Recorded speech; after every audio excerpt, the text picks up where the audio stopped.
Lange versprochen, Jetzt ist es soweit. ihr habt uns überzeugt. Gemeinsam kreativ ist einfach noch besser. Spannender Innovativer, und vor allem noch viel. kreativer. Deshalb zeigen wir euch ein weiteres gemeinsames Projekt, Aus der Reihe ein Stempelset. 2 Ideen. Wir, das sind Jonas Köber aus dem Stempel-Nerd Office in Thüringen und Angela Köber von der Stempelfamilie aus der Kreativwerkstatt in Schleswig-Holstein. uns trennen 400 Kilometer. Aber dank digitaler Medien kein Problem. Kreativität verbindet noch viel mehr. Einmal im Monat, Mutter und Sohn, ganz viel Kreativität. und schon geht's los. Bleibt dran und seid gespannt.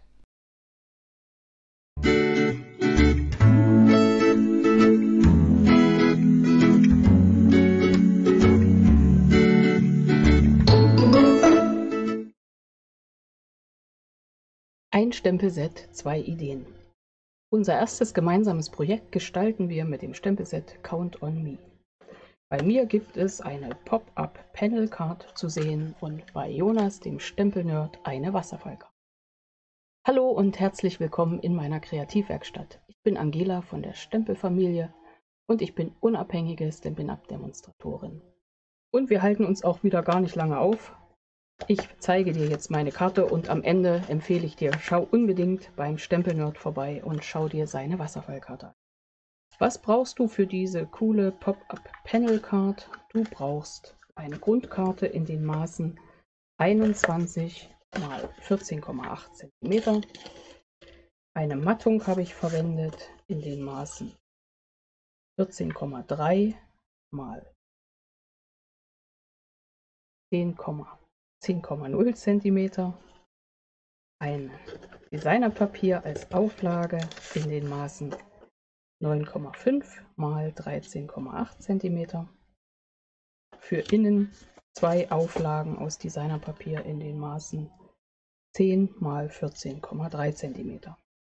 Verwendet habe ich dafür, weil da habe ich schon mal gespickt beim Stempelnerd, beim Jonas auf dem Arbeitstisch und der hat das Designerpapier Schöne Natur genommen und da dachte ich, klar, nehme ich auch.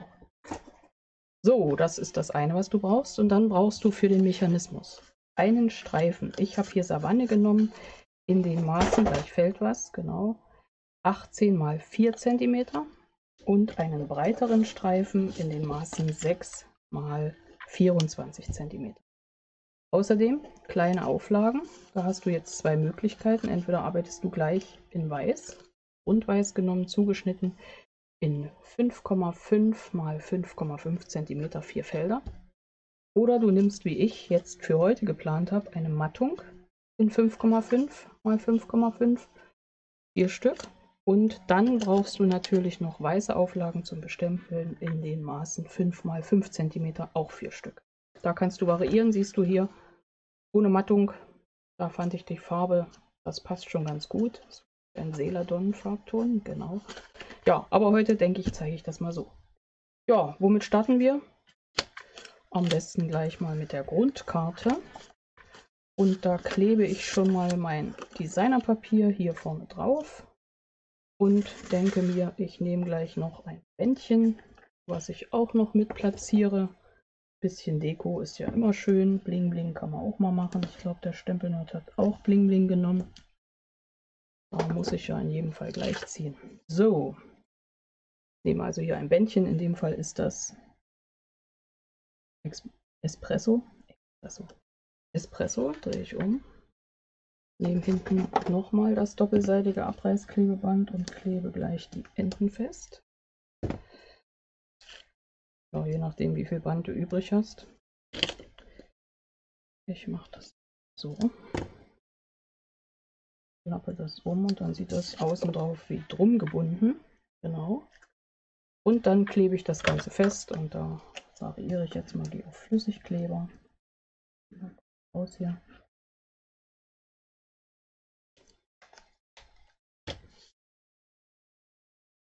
Setze das hier drauf und habe schon mal die Grundlage für weitere Deko geschaffen. Das machen wir dann zum Schluss.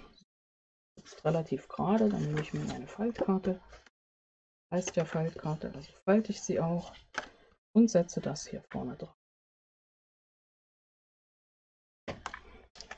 Auch da Flüssigkleber geht ganz gut. Und der fast leer, also nehmen wir den vollen.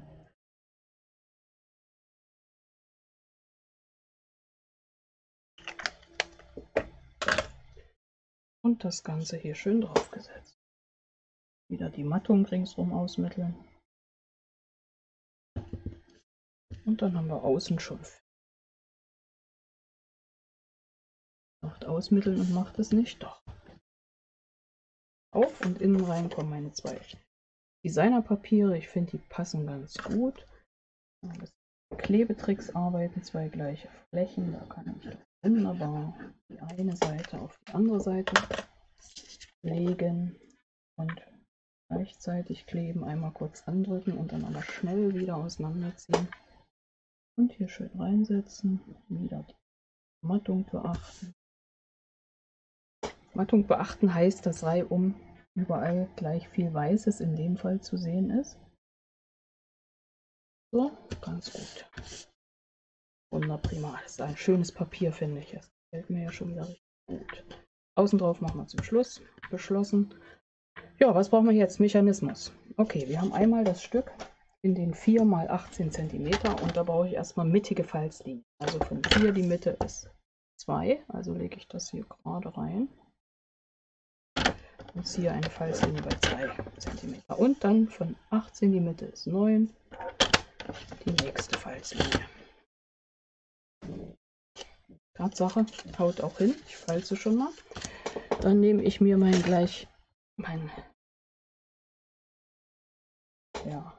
rechtwinkliges Dreieck. Das ist der rechte Winkel. Jetzt fällt es mir wieder ein. Lege das hier an und schiebe das so an der Mittelkante, hier die 90-Grad-Linie. Schiebe ich runter, dass ich über den Mittelpunkt komme. Richte das aus. Nehme mir jetzt ein Falzbein. Wenn ich immer mein Arbeitsmittel verstecke. Jetzt nehmen wir wirklich ein Falzbein und ziehe da eine Diagonale und das gleiche auf der anderen Seite. Und da meine schöne Arbeitshilfe, nämlich meinen Aufhebhelfer, irgendwo verschleppt, finde ich aber wieder. Streck. Da ist er. Ich erkenne ihn immer nicht. Da ist er. Gut. Die Diagonalen werden jetzt gefaltet und die müssen auf allen Linien sitzen, also auf immer den 90-Grad-Winkel. Muss da in dieser Richtung drauf sitzen und da. Und in die andere Richtung das gleiche, genauso. So muss mein Papier fertig präpariert sein. Was machen wir dann? Schiebe die mal nach innen, falte das aufeinander, schaue, dass das genau liegt. Nehme das verschleppte Falzbein, jetzt habe ich das verschleppt, klar. So. Habe das so rum und jetzt drehe ich es und möchte es nämlich so rum liegen haben. Und das wäre dann die richtige Form von meinem Element. Also ich halte es nochmal hoch und falte jetzt so zusammen. Klebeflächen werde ich dir jetzt mit meinem doppelseitigen Abreißklebeband gleich markieren.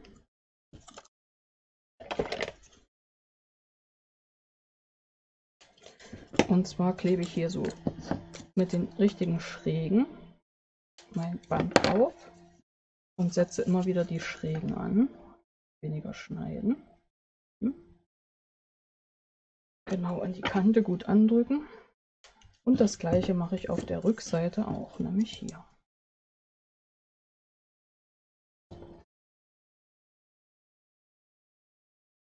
Genau so.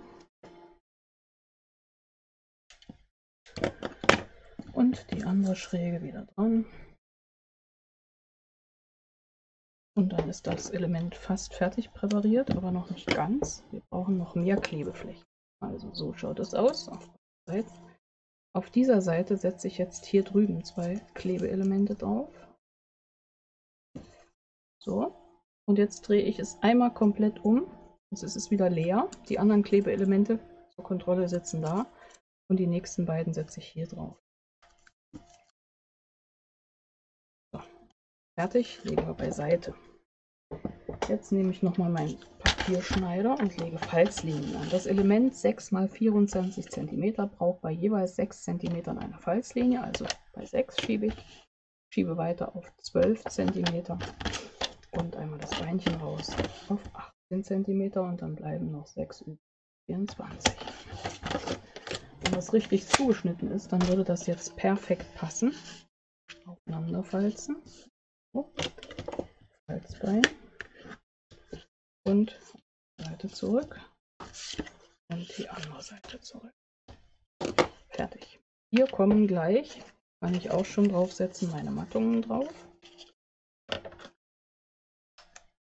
Wenn du keine hättest, weißt du ja.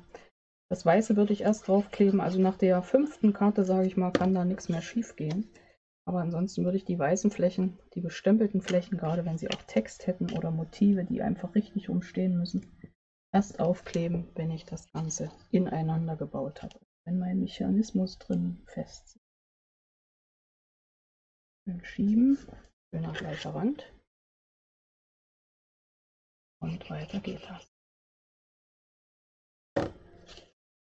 Nächste Seite drauf. So.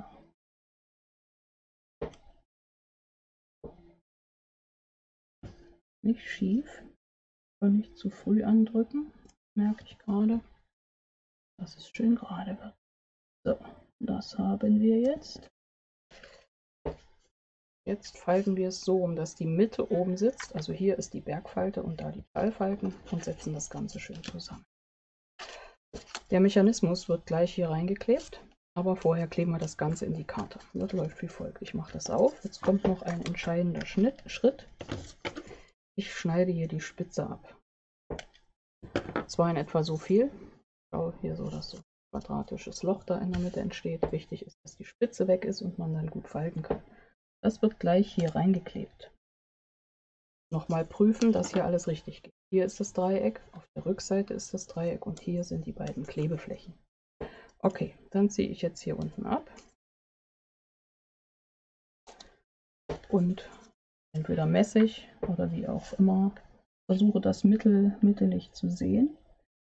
Hier an der Kante nicht ganz ran. Hier in dem Fall bei mir ist es etwas über die Mattung drüber oder drauf, genau drauf und dann gerade rein. Das passt. Jetzt falte ich das mal zu. Okay, da passt alles gut, klemmt nichts. Und jetzt kann ich entweder das schon reinkleben oder die Karte schon zukleben. Ich klebe jetzt das rein. Hier auch nochmal prüfen. Also Bergfalte und Talfalten außen zusammensetzen. Und so werden wir das hier reinschieben. Und jetzt schau mal, ich schiebe es so weit rein, dass es nachher gut funktioniert, dass es hier mittig gleich sitzt. Hier drüben habe ich etwa die Mattung in dem Fall, also 3 mm etwa Platz. So viel sollte da auch sein. Es sollte vor allem nicht so kleben oder auch nicht so. Also, sagen wir mal so 3 mm zum Rand und dann passt das. Also Klebeflächen abziehen. Kann ich eigentlich beide gleich abziehen. Du siehst, die einen sind gegenläufig unten, die anderen sind auf.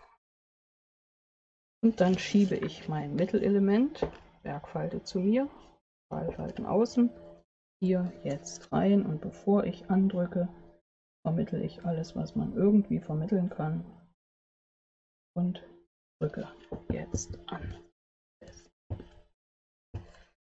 Da jetzt sowieso nichts mehr zu richten geht, machen wir Risiko und ziehen die letzten Klebeflächen ab und falten diese Seite oben auf. Und wenn es jetzt nicht funktioniert, dann fangen wir wieder von vorne an. Schauen wir mal. So, und jetzt machen wir unsere Karte auf und schau, da faltet sich schön nach außen. Ich wollte wirklich ausnahmsweise mal so richtig große Elemente haben und die habe ich hier auch. Dadurch denkt man im ersten Moment, es klemmt ein bisschen, aber es funktioniert der Mechanismus dann doch relativ schnell, ziemlich flüssig. Jo, und jetzt wird fertig ausgestaltet. Und da geht es mal innen los mit meinen 4 Kärtchen. Ich suche mir mal eine Unterlage. Das ist auch eine schöne Unterlage. Das, wo ich schmieren kann und lege 1, 2, 3, 4 Kärtchen drauf. Was habe ich mir überlegt? Du weißt ja schon, mit dem Englisch kann ich nicht so ganz sehr. Deswegen nehme ich hier ausnahmsweise aus einer anderen Karte, passend zum Herbst, wo ja auch das Erntedankfest ist. Und man überhaupt sich über alles freut, was man in diesem Jahr wieder so Schönes geschaffen und geerntet hat. Nehme ich also schon mal ein Danke für alles. Und da ich hier gleich mit schwarzen Konturen abstemple und dann verblende, nehme ich das im Memento. Das setze ich auf 1 mittig drauf. Sitzt gut. Und weiter geht das. Damit habe ich hier mal schon den schönen Kranz eingesetzt. Den habe ich die letzten Tage viel auf dem Basteltisch während unserer Challenge. Und jetzt kommen die Tierchen dran. Was hätten wir denn da? Ich schaue gleich mal, wie ich mich da hier so ausgelassen habe. Okay, also vielen Dank. Man drückt den anderen ja. Dann nehmen wir mal die kleinen Koalas. Setzen die hier drüben hin. So. Weniger geputzt. Machen wir das so rum. Dann hätte ich als nächstes, kommt noch jemand mit Blumen vorbeigehoppelt. Das ist das Känguru. So, das passt hier, weil ich brauche ja vor allem oben das Stück. Dann setze ich auf das nächste Känguru mittig drauf.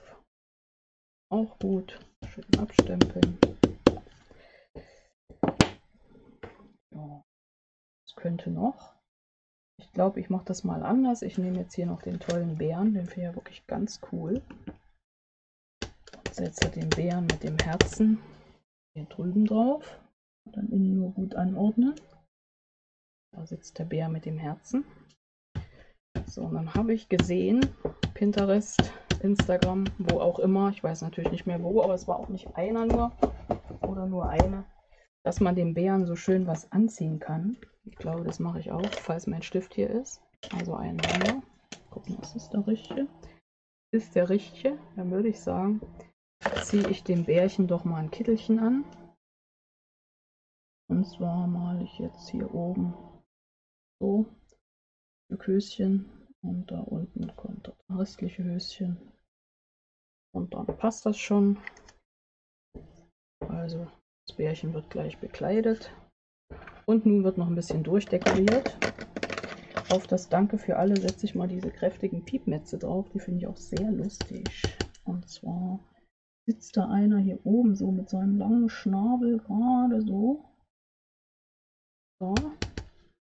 Und hier unten setzen wir hier drüben einen hin. Der sitzt da auch gerade so, aber ganz knapp. Und dann guckt noch einer um die Ecke. Ja, das Danke für alles ist jetzt natürlich ziemlich knapp. Ich mache das nochmal. Freunde, das gefällt mir nicht. Das machen wir nochmal anders. Und zwar setzen wir das ganz anders. So, brauchen nochmal den Danke-Stempel.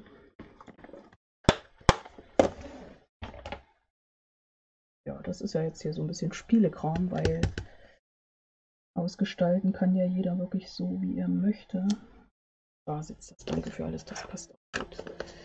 Super. Und dann könnte ich mir vorstellen, kommen noch ein paar Luftballons zum Einsatz und die haben wir hier auch. Und zwar nehmen wir den hier vom Pinguin und die setzen wir rundherum um Känguru. Die fliegen da hoch und runter. Soweit sitzen da Luftballons. Und da das Papier mit der schönen Natur dran ist, holen wir uns aus dem schönen Kranz gleich noch ein paar Blätter. Und mit denen machen wir da auch noch ein bisschen Hintergrund. Und dann nehmen wir gleich das Olivgrün, weil das kommt in dem Papier auch vor. Und dann haben wir hier die Koalabeeren mitten rein in den Blätterwald. Stecken sich ja auch gerne. Das mal Eukalyptus. Und der Bär kriegt auch noch ein bisschen Blätterwald um sich rum. Auch. Und der Rest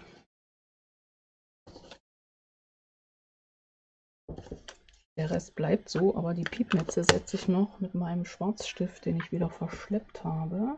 Da ist er. Auf ein paar Telegraphen. Linien. Stromleitung ist auch ein schönes Wort. Machen wir einfach so. Das sieht nett. Genau. So, jetzt sind wir noch ein bisschen fertig abgestempelt. Können wir irgendwas wegpacken, vor allem das Grün schließen. Das hilft immer.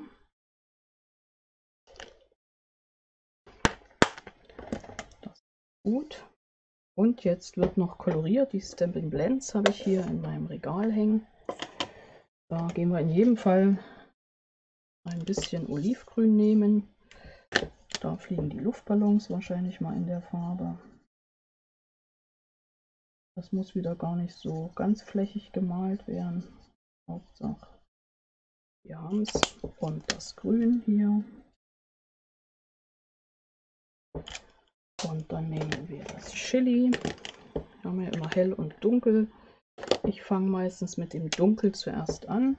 Ziehe eine Linie, wobei das hier bei den Blättern gar nicht so möglich ist.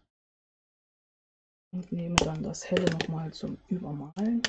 Auf jeden Fall auch die dünnen Spitzen. Zum Kolorieren habe ich auch einige Videos gemacht, kann ich dir gerne verlinken. Und da ich einmal das Chili in der Hand habe, ist das Herz jetzt auch noch fällig. Und das male ich so, dass ein minimaler weißer Punkt bleibt. Das gibt dem Ganzen noch ein bisschen Aktivität, klingt auch gut. Super, so jetzt Gelb. Ja, da muss ich jetzt auf Osterglocke zurückgreifen. Das passt aber auch, da setze ich hier die Mitte rein. Und die Luftballons haben hier noch so einen kleinen gelben Schimmer. Ganze rot ein bisschen bunt. Nehmen die Osterglocke das Dunkle. Und da male ich auch die Pigmetze wieder mit aus. Die werden oben dunkel und nach unten hell.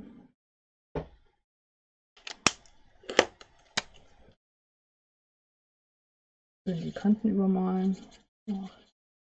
Also Osterglocke habe ich einfach schon zu viel gemalt. Also, ja, bei mir ist das ja immer doppelt und dreifacher Einsatz. Also normal halten die Stifte wirklich richtig lange und viel aus. Ganz selten, dass da mal jemand überbeansprucht wird. Aber hier ist es wohl passiert. Gelb. So, den Schnabel in Zimtbraun. Und in der Farbe nehme ich auch die Koalas und da setze ich mal, wenn es schnell gehen muss, heißt der richtige Text, hier auf die linke Seite so das Dunkle an. Und auch an den Pfoten, weil ich mir da immer sage, da ist die Haut noch dick. Nicht so gedehnt wie in dem Fell, ringsrum dann am Bauch. Da muss ja immer viel mehr sitzen. So, dann sitzt so rum von Püschelchen eine Kante ran. Jetzt mal so auf die eine Seite und mit dem hellen gehen wir jetzt nochmal drüber und nehmen uns wahrscheinlich gleich noch den Verblender. Tiere können sich jedenfalls wunderbar im Wald von der schönen Natur verstecken. So, und die Bärli auch so, wenn wir mal überlegen, was wir dem Bärli gleich anziehen.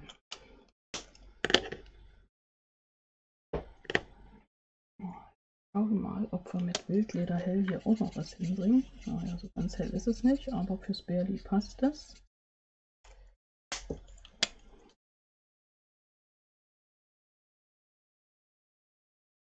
Das Schöne ist bei den Blends, man kann sie praktisch so schön ineinander malen. Einfach coole Effekte.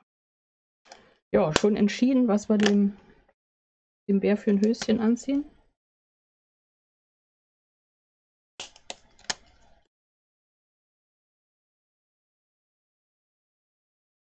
Ich bin ja nochmal vom Zimtbraun weg. Moment, sie muss gleich niesen. Irgendwas krabbelt. Wieder helle Nase. Ich hole mal meinen Verblender. Gehe nochmal mit ganz hell hier vorne auf die Nase.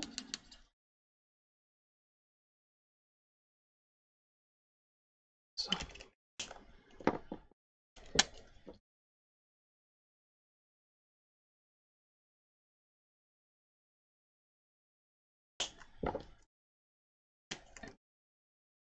Genau. Und jetzt noch das Känguru. Und das ist eins von der hellen Sorte. Deswegen gehen wir ran.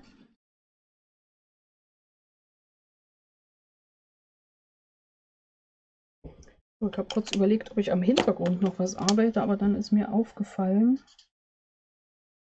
dass hier außen, gerade bei diesem Designerpapier, gibt es einfach auch noch viele weiße Flächen. Und deswegen werde ich gar nicht so wahnsinnig viel hier noch über den Hintergrund reinkommen in die Farbe, sondern das so lassen. Ich denke, dann passt das trotzdem gut. Aber die Hose ist noch fällig. Ja, dann kriegt er natürlich eine gestreifte rote Hose an. Ne? Das muss jetzt. Gut. Wenn schon, denn schon. Sehen wir wieder. Machen wir das so rum. Ein bisschen Streifchen an.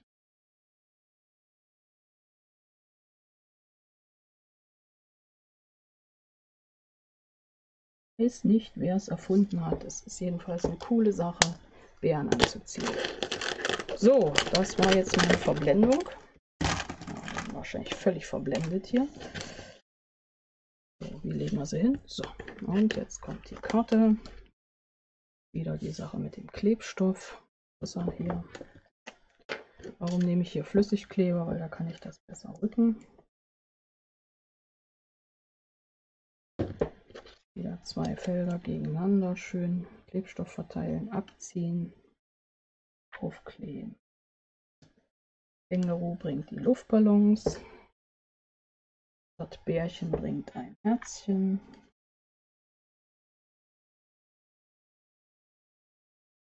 Danke für alles, zwitschern die Vögel.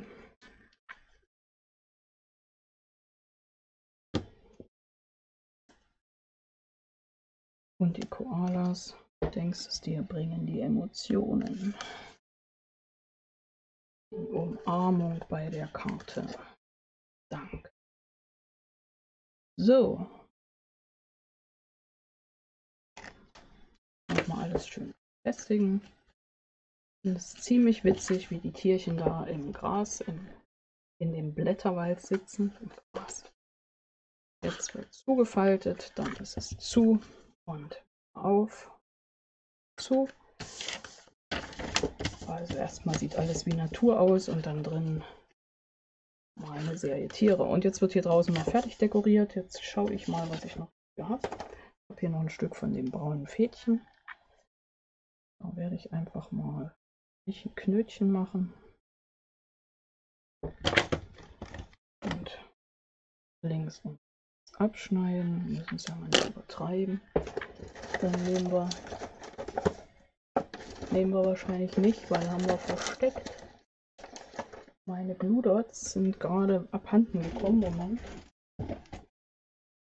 Er hat auch nicht gefunden. Wer weiß, wo ich die wieder hin habe. So, das bedeutet, wir nehmen nochmal unseren Lieblingsklebstoff, das doppelseitige Abreißklebeband, setzen das hier hinten drauf, kleben das gegen. Wenn das wieder abgeht, werde ich das noch mit Glue Dots befestigen. Suchen uns jetzt hier eine schöne Stelle, wo das Bändchen sitzt, nämlich hier. Längste Puppe. Kleber ist schon wieder ab. Zweiter Versuch. Das kriegen wir jetzt hin. Das muss hier. So. Sie weiß, ich habe Auftrag abgearbeitet und da habe ich einen großen Haufen Klebstoff gebraucht. Und eben auch die Dots. Hier war mein Element. Wie gesagt, notfalls wird das hinterher noch gerettet. Dann habe ich hier noch so schöne Metallic, runde Akzente in matt Metallic. Ja, ich glaube, habe ich beim Stempelnerd auch gesehen. Schauen wir mal, wie wir die hier irgendwie ob und wie. Lege mal. Ja, warum nicht, ne? Jetzt sucht sie wieder die schöne Pinzette, nimmt sie jetzt wieder die andere. Die sind schon recht witzig. Ich überlege, eigentlich passt das Gold super. Jetzt setze ich einen hier hin. Warum nicht? Und zwei kleine setze ich hier drüben hin. Und zwar so. Ja, Deko ist ja mal so eine Sache, aber ich finde, kann man machen. Hier nochmal meine andere Karte. So, Count on Me. Unser Stempelset von unserer neuen Reihe. Ein Stempelset mit 2 Ideen. Und hier ist mein Pop-up Panel Card. Ja, nun schau unbedingt beim Stempelnerd vorbei und schau dir seine Wasserfallkarte an mit diesem Stempelset. Und ich hoffe, dir hat mein Projekt gefallen und sein Projekt wird dir garantiert gefallen. Gib uns gerne einen Daumen hoch. Schreib uns mal, ob du noch mehr von uns sehen möchtest. Wir sind vorbereitet. Jo, ich freue mich schon auf das nächste Video. Weitere Anleitungen siehst du hier bei mir. Auch die aktuelle Serie 24 Adventskalenderboxen folgt. In den nächsten Tagen geht es weiter. Wir sind schon langsam Richtung Endspurt unterwegs. Ein Gewinnspiel gibt es dafür. Also bleib dran, schau einfach rein. Aber jetzt erstmal zum Stempelnerd. Ich freue mich auf dich im nächsten Video. Deine Angela von der Stempelfamilie.